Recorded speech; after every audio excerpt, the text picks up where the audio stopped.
Hi guys, स्वागत है मेरे YouTube channel best step education में। आज हम लोग जाने हैं क्लास 9th मैथमेटिक्स चैप्टर 1.2। जो लोग चैप्टर 1.1 नहीं देखे हैं उसका लिंक नीचे डिस्क्रिप्शन में दे दिया गया है। उस लिंक पर क्लिक करें और चैप्टर 1.1 को भी कंप्लीट करें। चलिए अब क्वेश्चन को स्टार्ट करते हैं। क्वेश्चन नंबर 1 लिखा है, नीचे दिए गए कथन सत्य है असत्य, कारण के साथ अपने उत्तर दीजिए। ये जो तीन को कथन दिया गया है इसको बताना है सत्य है या असत्य है, अपने कारण के साथ उत्तर देना है। सबसे पहला कथन है कि प्रत्येक अपरिमेय संख्या एक वास्तविक संख्या होती है। क्वेश्चन कह रहा है कि प्रत्येक अपरिमेय संख्या एक वास्तविक संख्या होती है, तो ये क्या होगा? ये सत्य होगा। तो क्या लिखेंगे आंसर में? इसका सत्य है। कारण बताना है, तो कारण में क्या लिखेंगे? क्योंकि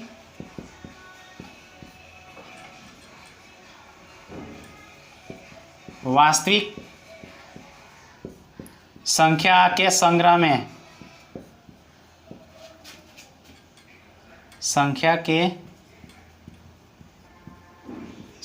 में परिमेय तथा अपरिमेय संख्या होती है।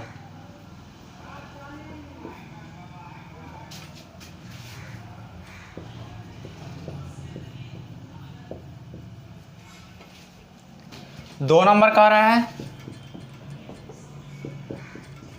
कि संख्या रेखा का प्रत्येक बिंदु रूट एम के रूप में होता है जहां एम एक प्रकृत संख्या है। यानी कि क्वेश्चन ये कह रहा है कि जो संख्या रेखा पर जो बिंदु है रूट एम के रूप में होता है जहां एम क्या है? एक प्रकृत संख्या है। तो ये क्या होगा? ये असत्य होगा, क्योंकि जो संख्या माइनस में होता है ना उसका वर्गमूल नहीं निकलता है। तो क्या लिखेंगे? असत्य। ये जो असत्य है क्योंकि किसी भी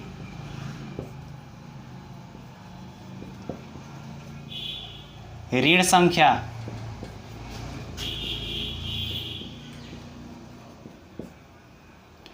का वर्गमूल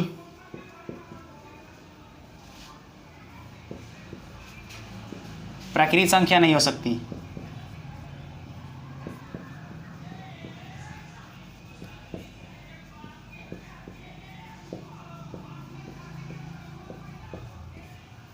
प्रकृत संख्या नहीं हो सकती है।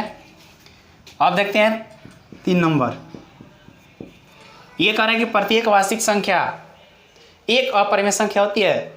कह रहे कि प्रत्येक वास्तविक संख्या एक अपरिमेय संख्या होती है, तो ये भी हो जाएगा असत्य। असत्य, ये भी असत्य है क्योंकि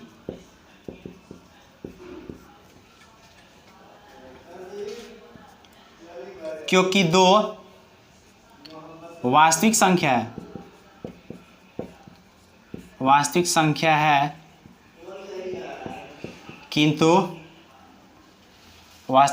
है किंतु अपरिमेय संख्या नहीं है।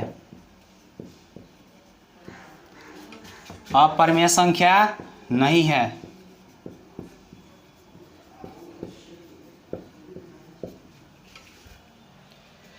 ये आसानी से समझ में आ गया होगा। ये क्वेश्चन कर रहा है कि प्रत्येक वास्तविक संख्या एक अपरिमेय संख्या है। यानी वास्तविक संख्या का मतलब क्या होता है कि परिमेय तथा अपरिमेय संख्या का सम होता है, उसको वास्तविक संख्या बोला जाता है। परंतु ये पूछ रहा है कि वास्तविक संख्या एक अपरिमेय संख्या होती है, तो वास्तविक संख्या क्या होता है? अपरिमेय संख्या नहीं होता है, क्योंकि दो को रखेंगे तो दो क्या है? वास्तविक संख्या है, परंतु अपरिमेय संख्या नहीं है। दो क्या है? परिमेय संख्या है। चलिए अब नेक्स्ट क्वेश्चन देखते हैं। क्वेश्चन नंबर 2 लिखा है, क्या सभी धनात्मक पूर्णांकों के वर्गमूल अपरिमेय संख्या होते हैं? क्वेश्चन कह रहा है कि क्या सभी धनात्मक पूर्णांकों के वर्गमूल अपरिमेय संख्या होते हैं? यदि नहीं तो एक ऐसी संख्या का वर्गमूल का उदाहरण दीजिए जो एक परिमेय संख्या हो। यानी एक ऐसा उदाहरण दे देना है जो क्या होता है? एक परिमेय संख्या है।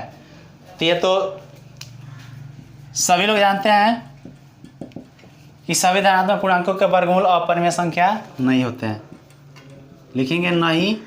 उदाहरण के लिए क्या हो जाएगा, उदाहरण के लिए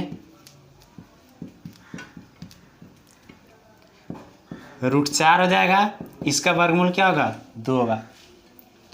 इसी प्रकार से √9 भी लिख सकते हैं, इसका वर्गमूल 3 होता है। ये जो क्या है इसका उदाहरण है, तो यही इसका आंसर हो जाएगा। ये भी क्वेश्चन आसानी से आप लोग समझ गए होंगे। अब देखते हैं क्वेश्चन नंबर 3। क्वेश्चन नंबर 3 क्या कर रहा है, लिखा है कि दिखाइए कि संख्या रेखा पर √5 को किस प्रकार निरूपित किया जा सकता है। तो सबसे पहले एक संख्या रेखा खींचते हैं। ये एक संख्या रेखा, यहाँ ले लेते हैं 0, इधर -1 होता है, इधर -2 होता है, -3, -4, इधर बढ़ते हैं तो 1 2 3 4 5, ऐसे ही बढ़ता रहता है। यहाँ 0, ये जो है 0 है। क्वेश्चन कह रहा है कि √5 को किस प्रकार इस पर निरूपित किया जा सकता है। एक संख्या रेखा ले लेते हैं और इसको सबसे पहले एक त्रिभुज, समकोण त्रिभुज पे समझते हैं। यानी कि √5 ये है, ठीक है, ये √5 दिया हुआ है। तो इसको ऐसे सेट करना है कि इसका मान और इसका मान दोनों का स्क्वायर करने पे क्या हो, √5 हो। अगर नीचे वाला को हम लोग 2 ले लेते हैं और ऊपर वाला को 1 सेमी का ले लेते हैं, तो क्या करते हैं कि 2 का स्क्वायर प्लस 1 का स्क्वायर करेंगे तो कितना हो जाएगा, √5 हो जाएगा, यानी √5 हो जाएगा। तो 0 इसका केंद्र मान लेते हैं और 0 को केंद्र मानकर ये नीचे वाला कितना, 2 सेमी का लेते हैं। 2 सेमी का, यहाँ 2 सेमी होगा और इस पर क्या करेंगे, 1 सेमी का एक रेखा खींचेंगे।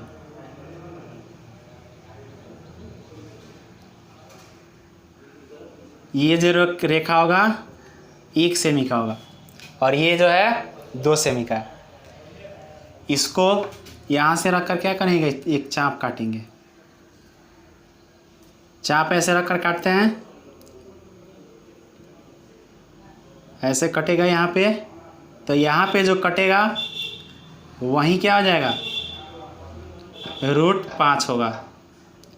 और ये जो मिलाएंगे इसकी भी लंबाई कितना होगा, √5 होगा। ये आशा करता हूँ कि आप लोग आसानी से समझ गए होंगे। अगर ये वीडियो आप लोग को अच्छा लगा हो तो वीडियो को अपने दोस्तों के साथ शेयर करें, लाइक करें, कमेंट करें और अभी तक हमारे चैनल को सब्सक्राइब नहीं किया है तो चैनल को सब्सक्राइब करें और बगल में दिखने वाले बेल घंटी में ऑल नोटिफिकेशन को दबा दें ताकि जब भी मैं वीडियो अपलोड करूं सबसे पहले आप तक पहुंचे। धन्यवाद।